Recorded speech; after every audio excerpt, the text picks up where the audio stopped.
Career Purulia YouTube চ্যানেলে আপনাদের সকলকে স্বাগত জানাই। আমরা এই চ্যানেলের মাধ্যমে দীর্ঘদিন কিন্তু কোনো ভিডিও দিতে নিয়মিত পারিনি। অনেকগুলো ভিডিও আপলোড হয়েছে কিন্তু নিয়মিত আপলোড কিন্তু হয়নি। তার মূল কারণ হচ্ছে যে আমরা এই নতুন সেটআপ, নতুন ডিজিটাল বোর্ড সহ আনুষঙ্গিক যে বিষয়গুলো সেগুলো নতুন সেটআপে ব্যস্ত ছিলাম, তাই এই চ্যানেলে কিন্তু নিয়মিত ভিডিও আসেনি। আশা করছি এরপর থেকে আমাদের এখানে যতজন স্যারেরা বা ম্যামেরা রয়েছেন প্রত্যেকেই আলাদা আলাদাভাবে আপনাদের জন্য ক্লাস কিন্তু নিয়ে আসবে। তো অবশ্যই এই চ্যানেলের পাশে থাকবেন, চ্যানেলকে সাবস্ক্রাইব করবেন এবং অবশ্যই চ্যানেলকে প্রত্যেকের মাঝে কিন্তু ছড়িয়ে দিতে ভুলবেন না। চলো আমরা কেরিয়ার পুরুলিয়া যে ব্রাঞ্চ রয়েছে আমাদের পুরুলিয়াতে, পুরুলিয়া জেলা স্কুল মোড়ে, সেখানে আমাদের অনেকগুলো ব্যাচ বা অনেকগুলো ব্যাচের ক্লাস কিন্তু চলছে এবং জুলাই মাসের ফার্স্ট উইক থেকে আমরা যে সমস্ত ব্যাচের ক্লাস শুরু করতে চলেছি তার কয়েকটা লিস্ট কিন্তু এখানে আমরা একটু উল্লেখ করেছি, জাস্ট একটু বলে নিই। যেমন WP টেট প্রাইমারি টেটের ব্যাচ আমরা শুরু করতে চলেছি, SSC GD 2024-এর ব্যাচ শুরু করতে চলেছি, railway NTPC and group D এরও ব্যাচ কিন্তু আমাদের শুরু হবে, ICDS সুপারভাইজার অ্যান্ড আদার্সের একটা স্পেশাল ব্যাচ আমরা কিন্তু শুরু করতে চলেছি। অবশ্যই এই ব্যাচটা কিন্তু একটা টার্গেটেড ব্যাচ হবে, আমরা কিন্তু জুলাইয়ের ফার্স্ট উইকে এই ব্যাচেও স্টার্ট করব এবং সুপার কম্বাইন্ড কোর্স তারও একটা ব্যাচ কিন্তু আমরা স্পেশালভাবে এই জুলাই মাসের ফার্স্ট উইকে শুরু করব। আশা করছি যদি পুরুলিয়ার কাছাকাছি আপনারা হয়ে থাকেন তো অবশ্যই আমাদের এই ব্রাঞ্চে এসে যোগাযোগ করে নিতে পারেন। আমাদের এই ব্রাঞ্চের ঠিকানা হচ্ছে পুরুলিয়া জেলা স্কুল মোড়, পুরুলিয়া, এবং আমাদের এখানে বেশ কিছুগুলো কন্ট্যাক্ট নাম্বার দেওয়া আছে, আপনারা চাইলে যোগাযোগ করে নিতে পারেন। তো ঠিক আছে, চলো কথা না বাড়িয়ে আজকে মূলত এই ভিডিওর মাধ্যমে আমরা কারেন্ট অ্যাফেয়ার্স নিয়ে আলোচনা করব এবং আশা করছি এই কারেন্ট অ্যাফেয়ার্সের যে সিরিজ বা কারেন্ট অ্যাফেয়ার্সের যে আমরা ভিডিও নিয়ে আসার একটা প্রসেস চিন্তা ভাবনা করে রেখেছি যে এরপর নিয়মিত সপ্তাহান্তে অন্তত একদিন আমরা কারেন্ট অ্যাফেয়ার্সের উপর কিন্তু ক্লাস নিয়ে আসব। আশা করছি এই যে প্রতিশ্রুতিটা আপনাদের কাছে আমরা বলছি বা আমরা করছি বা দাবি করছি যে এই প্রতিশ্রুতি পালন করব, আশা করি যেন সেটা আমরা করতে পারি। ঠিক আছে, চলো তাহলে বেশি কথা না বাড়িয়ে আজকের ক্লাসে আমরা চলে আসি। দেখো কি রয়েছে না, জাস্ট 1 মিনিট। অলিম্পিক থেকে অলিম্পিকের বিষয় রয়েছে যে প্যারিস 2024-এ অনুষ্ঠিত হতে যাওয়া 33তম গ্রীষ্মকালীন অলিম্পিকে প্রথম ভারতীয়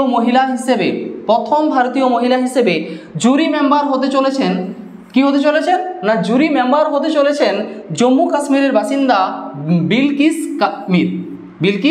মির।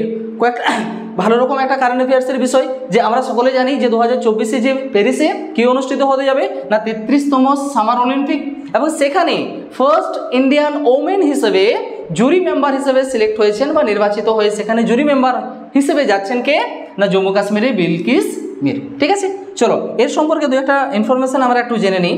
যেমন এই যে 33তম গ্রীষ্মকালীন অলিম্পিক অনুষ্ঠিত হচ্ছে এর মোটো কি রয়েছে না, এই 33তম গ্রীষ্মকালীন এর মোটো রয়েছে গেমস ওয়াইড ওপেন, অর্থাৎ আসুন অংশীদার হই। কি রয়েছে, just 1 minute. Games wide open অর্থাৎ কি বলবো যে আসুন অংশীদার হই। আবার এই অলিম্পিক সম্পর্কে একটা ডাটা না বললেই নয় যে আমরা যে অলিম্পিক নিয়ে কথা বলছি সেটা হচ্ছে তোমার 33তম অলিম্পিক, যেটা প্যারিসে অনুষ্ঠিত হবে। এর আগের বছর অর্থাৎ 2020-তে, মানে এর 4 বছর আগে অর্থাৎ 2020-তে যে অলিম্পিক হয়েছিল সেটা তোমার 32তম অলিম্পিক। কোথায় হয়েছিল, জাপানের টোকিওতে। আবার 34তম অলিম্পিক অর্থাৎ আফটার প্যারিস অলিম্পিক, তারপরে যে অলিম্পিক অনুষ্ঠিত হবে সেটা হচ্ছে আমেরিকা যুক্তরাষ্ট্রের লস অ্যাঞ্জেলেসে।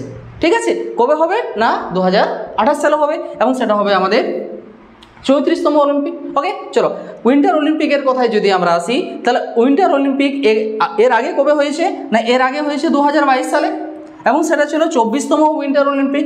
কোথায় হয়েছিল না বেজিংয়ে। ঠিক আছে, এবং আমরা যদি 25তম অর্থাৎ আপকামিং যে উইন্টার অলিম্পিক হতে চলেছে 2026-এ তার কোথায় আসি, সেটা কোথায় হবে, মিলানে।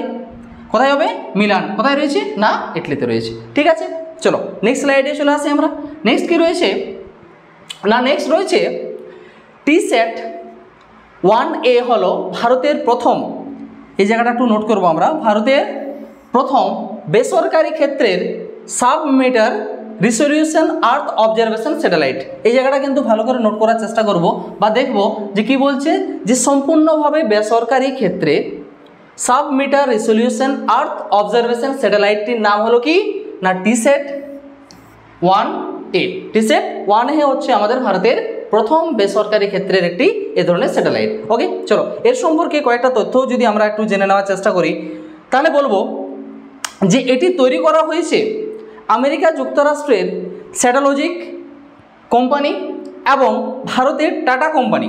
ভারতের যে টাটা কোম্পানি রয়েছে সেই টাটা কোম্পানির যৌথ উদ্যোগে, যদিও এই স্যাটেলাইট তৈরিতে উদ্যমী ছিলেন যে সংস্থা সেটা হচ্ছে আমাদের ভারতের টাটা কোম্পানি। ওকে, চলো জেনে নিই এই স্যাটেলাইটটি অর্থাৎ এই যে টিস্যাট 1 এর যে স্যাটেলাইটটি রয়েছে এটি সমবেত বা অ্যাসেম্বলড করা হয়েছে কোথায় করা হয়েছে না আমাদের ভারতের কর্ণাটক রাজ্যে। কোথায় করা হয়েছে না কর্ণাটক রাজ্যে।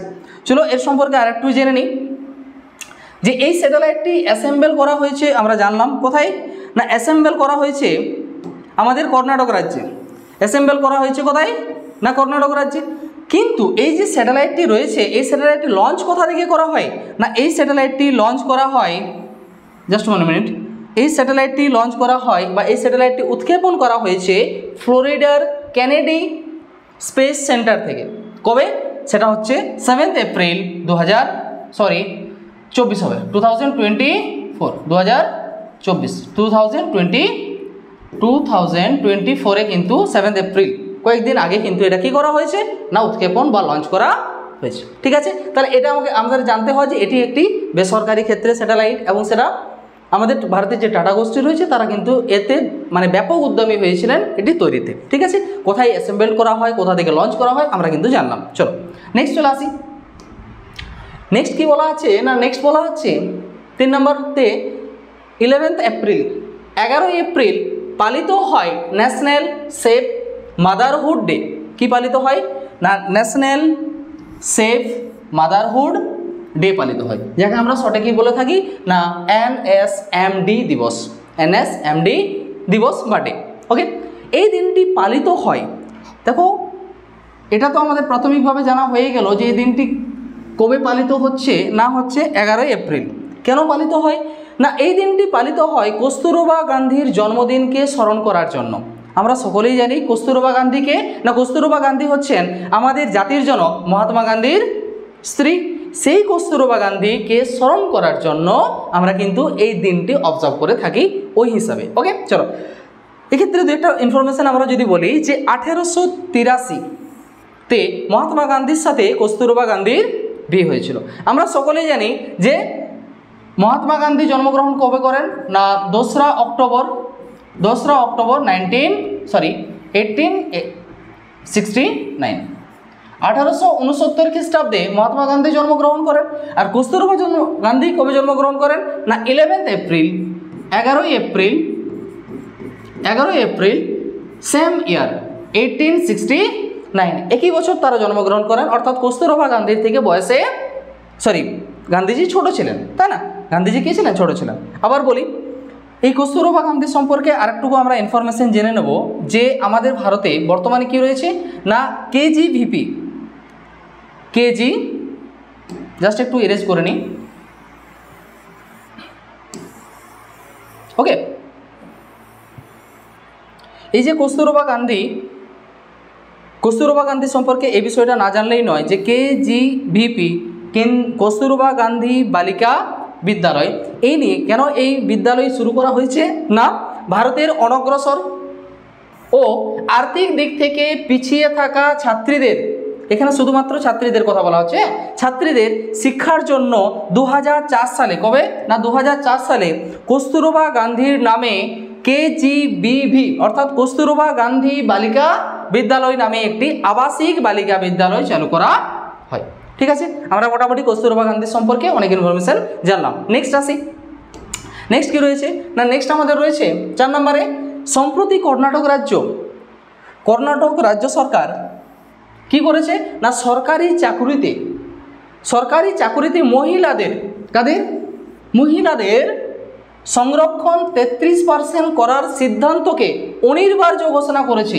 এই জায়গাটা কিন্তু আমাদের নোট করতে হবে কারেন্ট বিষয় যে হ্যাঁ কর্ণাটক সরকার আগেই ডিক্লেয়ার করেছিল যে তারা রিজার্ভেশন মহিলাদেরকে সরকারি চাকরির ক্ষেত্রে 33% দেবে, কিন্তু এবছর অর্থাৎ 2024 সালে সেই বিষয়টা কি করেছে না, তারা অনিবার্য বলে ঘোষণা করেছে। ঠিক আছে, চলো আমরা এই কর্ণাটক রাষ্ট্র বা কর্ণাটক রাজ্য সম্পর্কে কয়েকটা ইনফরমেশন একটু জেনে নিই। যেমন স্টেট ফরমেশনের কথায় যদি আসি, কর্ণাটক রাজ্য কবে তৈরি হয় না, কর্ণাটক রাজ্য তৈরি হয়েছিল 1 নভেম্বর 1956, 1956 খ্রিস্টাব্দের 1 নভেম্বর। প্রথমে রাজ্যটির নাম ছিল মহীশূর। প্রথমে রাজ্যটির কী নাম ছিল? মহীশূর ছিল। 1973, এই জায়গাটা একটু নোট করবে, 1973 সালে ওই মহীশূরের নাম বদলে হয় কর্ণাটক। কী নাম বদলে হয়? কর্ণাটক হয়, তাই না? চলো আবার এর সম্পর্কে আরও কয়েকটা কথা জেনে নিলে হয়। যেমন কর্ণাটক রাজ্যের বর্তমান যদি আমরা মুখ্যমন্ত্রীর কথা জানতে চাই, তাহলে কর্ণাটক রাজ্যে, জাস্ট 1 মিনিট, কর্ণাটক রাজ্যের যে বর্তমান মুখ্যমন্ত্রী রয়েছেন, ওকে, কর্ণাটক রাজ্যের যিনি বর্তমান মুখ্যমন্ত্রী রয়েছেন তার নাম কি না, তার নাম হচ্ছে সিদ্ধারামাইয়া। কর্ণাটক রাজ্যের বর্তমান যিনি মুখ্যমন্ত্রী রয়েছেন তার নাম হচ্ছে সিদ্ধারামাইয়া। ওকে, চলো আবার কর্ণাটকের বর্তমান রাজ্যপালের যদি আমরা নাম জানতে চাই, সেক্ষেত্রে হবে থাওয়ারচাঁদ গেহলট। থাওয়ারচাঁদ গেহলট রয়েছেন বর্তমান গভর্নর। আবার এই কর্ণাটক রাজ্যের যে রাজধানী রয়েছে তার নাম হচ্ছে বেঙ্গালুরু। আমরা সকলেই জানি ভারতের সিলিকন ভ্যালি কাকে বলা হয়? বেঙ্গালুরুকে বলা হয়। ঠিক আছে, তো এই কর্ণাটক সম্পর্কে আমরা কয়েকটা ইনফরমেশন জানলাম। মূল বিষয়টা হচ্ছে যে ওরা যে 33% রিজার্ভেশনের কথা বলেছিল, সেটাকে কিন্তু এরপর ম্যান্ডেটরি বা অনিবার্য তারা ঘোষণা করলো যে হ্যাঁ, সেটাকে তারা ইমপ্লিমেন্ট করবে বা করতে চলেছে, শুরু করেছে। নেক্সট স্লাইডে আমরা আসি, তাতে বলা আছে ব্রিক্স 2024, খুব একটা ইম্পর্টেন্ট বিষয়। ব্রিক্স 2024 এবছর যেহেতু হোস্ট হচ্ছে, তাহলে ব্রিক্স 2024 হোস্ট করবে কে? রাশিয়া। কে হোস্ট করবে? রাশিয়া করবে। ব্রিক্সের মোট সদস্য দেশ কত না, অলরেডি হোস্ট হয়ে গেছে। হ্যাঁ, তাহলে ব্রিক্সের মোট সদস্য কত? আগে ছিল 5। ব্রিক্সের মোট সদস্য আগে কত ছিল? 5 ছিল। তার সাথে এবছর অর্থাৎ 2024 সালে কি হয় না, নতুন 5টি দেশ এই ব্রিক্সে যোগদান করে। কোন কোন সেই দেশগুলো যোগদান করে একটু দেখে নিই। মিশর যোগদান করেছে, ইথিওপিয়া যোগদান করেছে, আমরা ইরানকে যোগদান করতে দেখছি, এবং সৌদি আরব অ্যান্ড সংযুক্ত আরব আমিরশাহী, এই নতুন 5টি দেশ কিন্তু ব্রিক্সে যোগদান করে। আগে ছিল 5টি দেশ এবং পরবর্তীকালে আরও 5টি দেশ কিন্তু যোগদান করে। এটি কোথায় অনুষ্ঠিত হলো? রাশিয়াতে। এবং এবছরে এই 5টি নতুন দেশ কিন্তু ব্রিক্সে যোগদান করে। এর সম্পর্কে আরও একটা ইনফরমেশন আমরা একটু জেনে নিই। যেমন ব্রিক্স 2023 অর্থাৎ আগের বছর ব্রিক্স 2023 হোস্ট করেছিল কে না, ব্রিক্স 2023 যে দেশ হোস্ট করেছিল তার নাম হচ্ছে কি নাম? দক্ষিণ আফ্রিকা। কে হোস্ট করেছিল? সাউথ আফ্রিকা হোস্ট করেছিল। ঠিক আছে, ব্রিক্সের হেডকোয়ার্টার কোথায় রয়েছে না, ব্রিক্সের হেডকোয়ার্টার রয়েছে সাংহাই। ব্রিক্সের হেডকোয়ার্টার রয়েছে চীনের সাংহাই প্রদেশ। এই ইনফরমেশনটাও আমাদের জেনে নিতে হয়। তাহলে ব্রিক্স 2023 হোস্ট কে করেছিল? দক্ষিণ আফ্রিকা। 2024 হোস্ট কে করলো? রাশিয়া। এবং এই যে রাশিয়াতে 2024 ব্রিক্সের সম্মেলন হলো, তাতে নতুন 5টি দেশ ব্রিক্সে যোগদান করলো। আগে ছিল 5, এখন হয়ে গেল 5, অর্থাৎ ব্রিক্সের মোট সদস্য রাষ্ট্রের সংখ্যা হলো এখন 10। ঠিক আছে, চলো নেক্সট স্লাইডে চলে আসি। নেক্সট রয়েছে যে সম্প্রতি ভারতের কেন্দ্রীয় সরকার প্রতিবেশী দেশ মায়ানমারের সাথে আন্তর্জাতিক সীমানাতে অর্থাৎ ইন্টারন্যাশনাল যে বাউন্ডারি রয়েছে সেখানে ফ্রি মুভমেন্ট সিস্টেম, ভালো করে জানবো এই জায়গাটা কী জিনিস, একটু পরে ডিটেলসে বলছি। ফ্রি মুভমেন্ট সিস্টেম বাতিল করার সিদ্ধান্ত নিয়েছে। কী করার সিদ্ধান্ত নিয়েছে? যে ফ্রি মুভমেন্ট সিস্টেম আমাদের ভারতে রয়েছে বা ভারত এবং মায়ানমারের বর্ডারের মধ্যে, সীমানার মধ্যে রয়েছে, সেই ফ্রি মুভমেন্ট সিস্টেমকে বাতিল করার সিদ্ধান্ত কিন্তু ভারত সরকার নিয়েছে। সেক্ষেত্রে বলে রাখি, এই যে ফ্রি মুভমেন্ট সিস্টেম এটা কি না, এর মাধ্যমে সীমান্তে বসবাসকারী উপজাতিদের ভ্রমণ করার অনুমতি ছিল আপ টু 16 কিলোমিটার। কত কিলোমিটার পর্যন্ত? আপ টু 16 কিলোমিটার পর্যন্ত সীমান্তে যে অধিবাসীদের বাস ছিল তারা কিন্তু উইদাউট পাসপোর্টে মায়ানমারে যেতে পারত। তাহলে এটাকেই কি বলা হচ্ছে? Free movement system. কিন্তু এই যে ব্যবস্থা, এই যে সিস্টেম, একে বাতিল করার সিদ্ধান্ত নিল গভর্নমেন্ট অফ ইন্ডিয়া। এবং আমরা যদি আমাদের ভারতের ম্যাপের এই প্রান্তটা দেখি, তাই না, এটা হচ্ছে নর্থ ইস্ট। তো নর্থ ইস্টের মধ্যে এখানে যে দেশটি রয়েছে তার নাম হলো আমাদের মায়ানমার। ওকে, তাহলে মায়ানমারের সাথে আমাদের কতগুলি রাজ্য বাউন্ডারি লাইন শেয়ার করেছে। আগে কি বললাম যে এই ফ্রি মুভমেন্ট সিস্টেমের মাধ্যমে 16 কিলোমিটার পর্যন্ত উইদাউট পাসপোর্টে কিন্তু যাওয়া আসা করা যেত, কিন্তু এই সিস্টেমকে বাতিল করার সিদ্ধান্ত নেওয়া হয়েছে। এটা যেমন একটা বিষয়। দ্বিতীয় একটা বিষয় উঠে আসে, এখানে কতগুলি রাজ্য, ভারতের কতগুলি অঙ্গরাজ্য মায়ানমারের সাথে বর্ডার শেয়ার করে, সেক্ষেত্রে ওই রাজ্যগুলোর নাম আমাদের একটু জেনে নিতে হয়। যেমন এখানে দেওয়া আছে, দেখো যে অরুণাচল প্রদেশ, নাগাল্যান্ড, মণিপুর অ্যান্ড মিজোরাম, এই যে 4টি রাজ্যের কথা বলা হলো, এই 4টি রাজ্য আমাদের কার সাথে না মায়ানমারের সাথে কিন্তু সীমানা সংযোগ রয়েছে। ঠিক আছে, তাহলে মায়ানমারের সাথে যে আমাদের ফ্রি মুভমেন্ট সিস্টেম ব্যবস্থাটি ছিল সেটিকে বাতিল করার সিদ্ধান্ত নিল গভর্নমেন্ট অফ ইন্ডিয়া। আশা করি এই ভিডিওর মধ্যে যে কন্টেন্ট রয়েছে আপনাদের অবশ্যই ভালো লাগছে। যদি ভালো লেগে থাকে তো অবশ্যই কিন্তু কমেন্টে জানাতে ভুলবেন না এবং ভিডিওকে অবশ্যই লাইক করবেন। ওকে, নেক্সট স্লাইডে কী বলা আছে চলো দেখে নিই। জানুয়ারি 2024 অর্থাৎ এবছরের জানুয়ারি মাসে জাপান চাঁদের পৃষ্ঠভূমিতে পৌঁছয়। এবছর জাপান পৌঁছেছে বিশ্বের 5ম দেশ হিসাবে। এই জায়গায় একটা আইডেন্টিফাই করব, বিশ্বের 5ম দেশ হিসাবে কিন্তু জাপান কি হয় না চাঁদের মাটিতে পা দেয়। তাহলে নিশ্চয়ই এর আগে 4টি দেশ কি হয়েছিল না চাঁদের মাটিতে পা দিয়েছিল। ঠিক আছে, তাহলে জাপান চাঁদে পৌঁছানোর দিক থেকে হচ্ছে 5ম দেশ। আমরা জেনে নিই যে আমাদের ভারতের ক্ষেত্রে 2023 সাল খুব ইম্পর্টেন্স ছিল, কেননা আমরা চন্দ্রযান 3 পাঠিয়েছি। সেক্ষেত্রে বলি যে 4র্থ দেশ হিসেবে চাঁদে পৌঁছেছিল কে? ভারত। 4র্থ দেশ হিসেবে চাঁদে পৌঁছেছিলাম আমরা, এবং সেটা হচ্ছে আমাদের চন্দ্রযান 3। 2023-তে আমরা সেই চন্দ্রযান পাঠিয়েছি।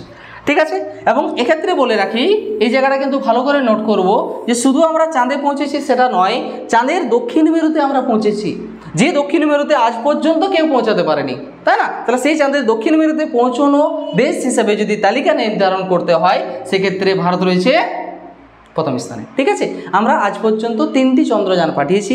এক হচ্ছে চন্দ্রযান 3 2023-তে, এর আগে আমরা চন্দ্রযান 1 পাঠিয়েছিলাম 2008 সালে, চন্দ্রযান 2 পাঠিয়েছিলাম 2019 সালে। এই ইনফরমেশনগুলো আমরা একটু জেনে নেব। ঠিক আছে, চলো নেক্সট আমরা চলে আসি। নেক্সট স্লাইডে রয়েছে কি না ক্যান্সার থেকে একটা বিষয় রয়েছে। বিষয়টা ভালো লাগলো এই কারণে যে এরও যে মানে ক্যান্সার চিকিৎসায় যে অগ্রগতি ঘটছে বর্তমান ভারতবর্ষ এবং আমেরিকা যুক্তরাষ্ট্র সহ বিভিন্ন দেশে, তো সেই বিষয়টা হাইলাইটে আনা একটুকু প্রয়োজন ছিল বা প্রয়োজন আছে বলেই আমি এই স্লাইডে জাস্ট এই বিষয়টাই রেখেছি যে সম্প্রতি চর্চার মধ্যে থাকা CAR-T সেল থেরাপি। এই CAR-T সেল থেরাপি কিসের সাথে যুক্ত না ক্যান্সার রোগের সাথে সম্পর্কিত, তাই না? তাহলে CAR-T সেল থেরাপি কোন রোগের সাথে সম্পর্কিত না ক্যান্সার রোগের সাথে সম্পর্কিত। ঠিক আছে, নেক্সট এই স্লাইডে সেরকম কিছু নেই। নেক্সট চলে আসবো আমরা পরের স্লাইডে। সেখানে বলা আছে যে সম্প্রতি বিমস্টেক এর মহাসচিব পদে 1ম ভারতীয়, এবছরের ঘটনা কিন্তু ভালো করে নোট করব আমরা, 1ম ভারতীয় আধিকারিক হিসেবে নিযুক্ত হয়েছেন ইন্দ্রমণি পান্ডে। কে নিযুক্ত হয়েছেন?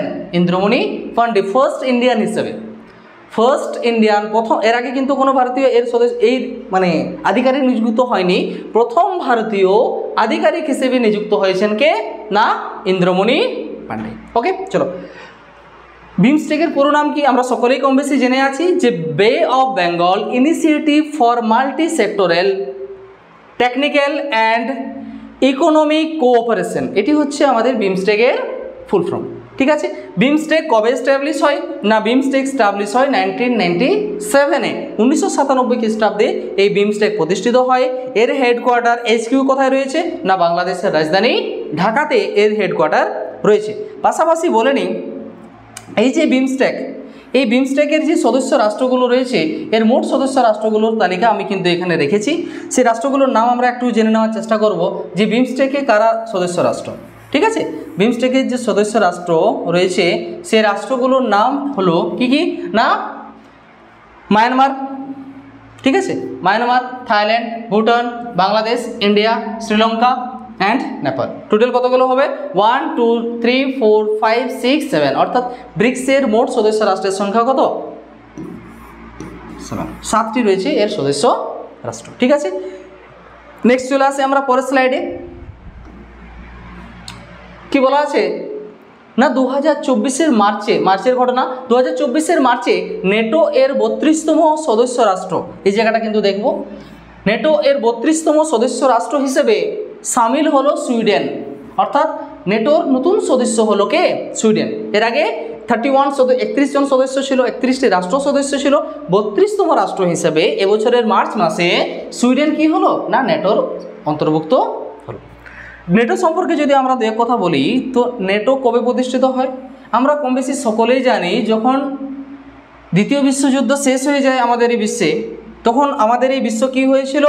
না দুটি পরস্পর বিরোধী শিবিরে বিভক্ত হয়ে গেছিল। একটা ছিল আমেরিকা যুক্তরাষ্ট্রের নেতৃত্বাধীন পশ্চিমী রাষ্ট্রজোট, এবং আরেকটা ছিল ইউএসএসআর এর নেতৃত্বাধীন সোভিয়েত রাষ্ট্রজোট। তাহলে আমেরিকার নেতৃত্বাধীন যে রাষ্ট্রজোট, যার মূল নেতৃত্বের ছিল আমেরিকা, তারা এস্টাবলিশ করেছিল নেটো, এবং পশ্চিমী রাষ্ট্রবর্গের যে ছিল তোমার পশ্চিমী রাষ্ট্রবর্গের যে পক্ষ ছিল, তারা 1949 সালে 14 এপ্রিল তারা নেটো স্টাবলিশ করে। অর্থাৎ আমেরিকার নেতৃত্বাধীন নেটো স্টাবলিশ হয়েছিল। ঠিক আছে। নেক্সট, নেটোর হেডকোয়ার্টারের কথা যদি জানি, তো ব্রাসেলস, অর্থাৎ বেলজিয়ামের ব্রাসেলসে রয়েছে নেটোর হেডকোয়ার্টার। নেক্সট, বর্তমান যিনি চেয়ারম্যান রয়েছেন তার নাম হচ্ছে জেন্স স্টলটেনবার্গ হচ্ছেন এর বর্তমান চেয়ারম্যান। ওকে, চলো নেক্সট চলে আসি আমরা পরবর্তী স্লাইডে রয়েছে চ্যাট জিপিটি থেকে রয়েছে, আই থিঙ্ক, হ্যাঁ, 2024-এর 1 মে সবচেয়ে গতিশীল ও শক্তিশালী, এই জায়গাটা একটু নোট করার চেষ্টা করব, সবচেয়ে গতিশীল ও শক্তিশালী এআই মডেল GPT-40 লঞ্চ করেছে। কে লঞ্চ করেছে? না ওপেন এআই কোম্পানি। কে লঞ্চ করেছে? ওপেন এআই কোম্পানি সবচেয়ে গতিশীল এবং সবচেয়ে শক্তিশালী এআই মডেল GPT-40 লঞ্চ করেছে। নেক্সট, যাই হোক, 12 নম্বর ইয়েতে চলে আসি আমরা।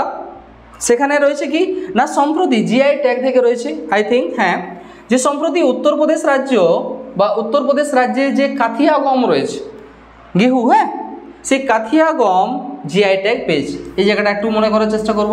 এবং যদি আমরা আমাদের ওয়েস্ট বেঙ্গলের ক্ষেত্রে বলি, তো বাংলার যে মসলিন বস্ত্র, বাংলার যে মসলিন, সেটাও কিন্তু কি পেল এবছর? না জিআই ট্যাগ। এই দুটো ইনফরমেশন জিআই ট্যাগ থেকে রয়েছে। যদিও জিআই ট্যাগের লিস্ট অনেক বড়, তা সত্ত্বেও এখানে দুটো বিষয়কে আমরা 2024-এর ক্ষেত্রে উল্লেখ করেছি। জিআই ট্যাগ কিন্তু অনেকগুলি পণ্যকেই কিন্তু পণ্যকে দেওয়া হয়েছে, তার মধ্যে এই দুটি হচ্ছে অন্যতম। নেক্সট, আমরা পরবর্তী স্লাইডে যদি চলে যাই, সেখানে রয়েছে কি আছে না, এবছর অর্থাৎ 2024-এ 2024-এর মে মাসে ইউনিসেফ ইন্ডিয়া তাদের ব্র্যান্ড অ্যাম্বাসাডার, খুব ইম্পর্টেন্ট একটা জায়গা, ব্র্যান্ড অ্যাম্বাসাডার নিযুক্ত করেছে করিনা কাপুর খানকে। কাকে নিযুক্ত করেছে? না করিনা কাপুর খানকে। তারা বলতে ইউনিসেফ ইন্ডিয়া, হ্যাঁ, তারা বলতে ইউনিসেফ ইন্ডিয়া ব্র্যান্ড অ্যাম্বাসাডার নিযুক্ত করেছে করিনা কাপুর খানকে। ইউনিসেফ, যদি আমরা ইউনিসেফের কথায় আসি, তাহলে ইউনিসেফ কবে প্রতিষ্ঠিত হয়? ইউনিসেফ প্রতিষ্ঠিত হয় 1946 খ্রিস্টাব্দে। ইউনিসেফ কি হয় না প্রতিষ্ঠিত হয়। ঠিক আছে, 1946-এর 11ই ডিসেম্বর। ইউনিসেফের হেডকোয়ার্টার কোথায় রয়েছে? না ইউনিসেফের হেডকোয়ার্টার রয়েছে তোমার নিউ ইয়র্ক শহরে। এবং ইউনিসেফের যে কারেন্ট এক্সিকিউটিভ ডাইরেক্টর রয়েছেন তার নাম হচ্ছে ক্যাথরিন রাসেল রয়েছেন এই ইউনিসেফের কারেন্টলি এক্সিকিউটিভ ডাইরেক্টর। এবং ভারতের ক্ষেত্রে ইউনিসেফ ইন্ডিয়া তাদের ব্র্যান্ড অ্যাম্বাসেডার নিযুক্ত করলো কাকে? করিনা কাপুর খানকে।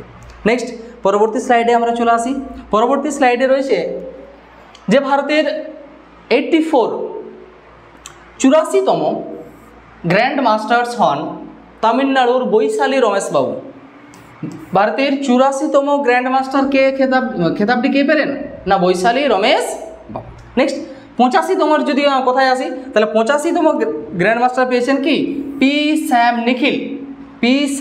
নিখিল, তিনি হচ্ছেন 85তম গ্র্যান্ড মাস্টার্স। আর 84তম গ্র্যান্ড মাস্টার হচ্ছে কে? না তামিলনাড়ুর বৈশালী রমেশবাবু। দুজনের নামেই কিন্তু আমাদের জেনে রাখতে হয়, 84তম এবং 85তম। আবার এক্ষেত্রে বলে রাখি, ভারতের যিনি প্রথম গ্র্যান্ড মাস্টার ছিলেন তার নাম আমরা কম বেশি সকলে জানি, বিশ্বনাথন আনন্দ। কি নাম? বিশ্বনাথন আনন্দ, এবং তিনি প্রথম গ্র্যান্ড মাস্টার কবে হয়েছিলেন? 1988 অর্থাৎ 1988 সালে। আমরা কম বেশি জানি এই গ্র্যান্ড মাস্টার কোন খেলার সাথে যুক্ত? না দাবা। কোন খেলার সাথে যুক্ত? দাবা খেলার সাথে যুক্ত, ঠিক আছে না? চলো পরবর্তী স্লাইডে চলে আসি আমরা। নেক্সট স্লাইড, সেখানে রয়েছে কি না তৃতীয় সংস্করণে। তার আগে বলে নিই এই স্লাইড শেষ করার আগে যে এই ভিডিও যদি বা ভিডিওর কন্টেন্ট যদি আপনাদের ভালো লাগছে অবশ্যই কিন্তু ভিডিওকে শেয়ার করবেন, ভিডিওকে লাইক করবেন, এবং কমেন্টে এই ভিডিও কেমন হচ্ছে বা এই কন্টেন্ট আপনাদের কাছে কেমন লাগছে আপনারা কিন্তু কমেন্টে জানাতে ভুলবেন না। অবশ্যই আমরা আশা করব আপনারা প্রত্যেকেই কিন্তু আমাদের পাশে থাকবেন, এই চ্যানেল সাবস্ক্রাইব করে আমাদের চলার পথকে আরও সুগম করবেন, ঠিক আছে? এই স্লাইডে কি রয়েছে না তৃতীয় সংস্করণে প্রধানমন্ত্রী হয়ে ভারতের প্রধানমন্ত্রী মানে থার্ড ফেজ চলছে, PM 3.0 যাই বলি না কেন, তাহলে তৃতীয় সংস্করণে প্রধানমন্ত্রী হয়ে ভারতের প্রধানমন্ত্রী নরেন্দ্র মোদী। এর আগে তিনি দুবার প্রধানমন্ত্রী হয়েছিলেন, ফার্স্ট সেকেন্ড, এটা তার থার্ড পার্ট বা থার্ড ফেজ যাই বলি না কেন, তৃতীয় সংস্করণ। প্রধানমন্ত্রী পদে শপথ গ্রহণের পরেই কি হয়েছে না ইতালিতে G7 যে বৈঠক হয় সেই বৈঠকে যোগদান করার জন্য তিনি যান। অর্থাৎ G7 যে বৈঠক কোথায় হলো এই বছর? ইটালিতে হলো।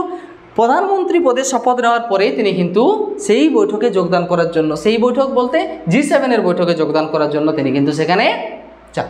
এবং এক্ষেত্রে বলে রাখি 2024-এ এই যে G7 বৈঠক হয় এটা কততম বৈঠক? না এটা হচ্ছে 50তম বৈঠক। তাহলে তৃতীয় সংস্করণে প্রধানমন্ত্রী হয়ে নরেন্দ্র মোদী কোথায় গিয়েছিলেন? প্রথম যে দেশটি ভিজিট করেন সেই দেশটির নাম হচ্ছে ইটালি। এবং কেন গিয়েছিলেন? না G7 বৈঠকে যোগদান করার জন্য তিনি কিন্তু সেখানে যান। যদি এই ভিডিও ভালো লাগে তো অবশ্যই কিন্তু লাইক করবেন। শেষ পর্যন্ত ভিডিওটি দেখার জন্য আপনাদের অসংখ্য ধন্যবাদ। Thank you.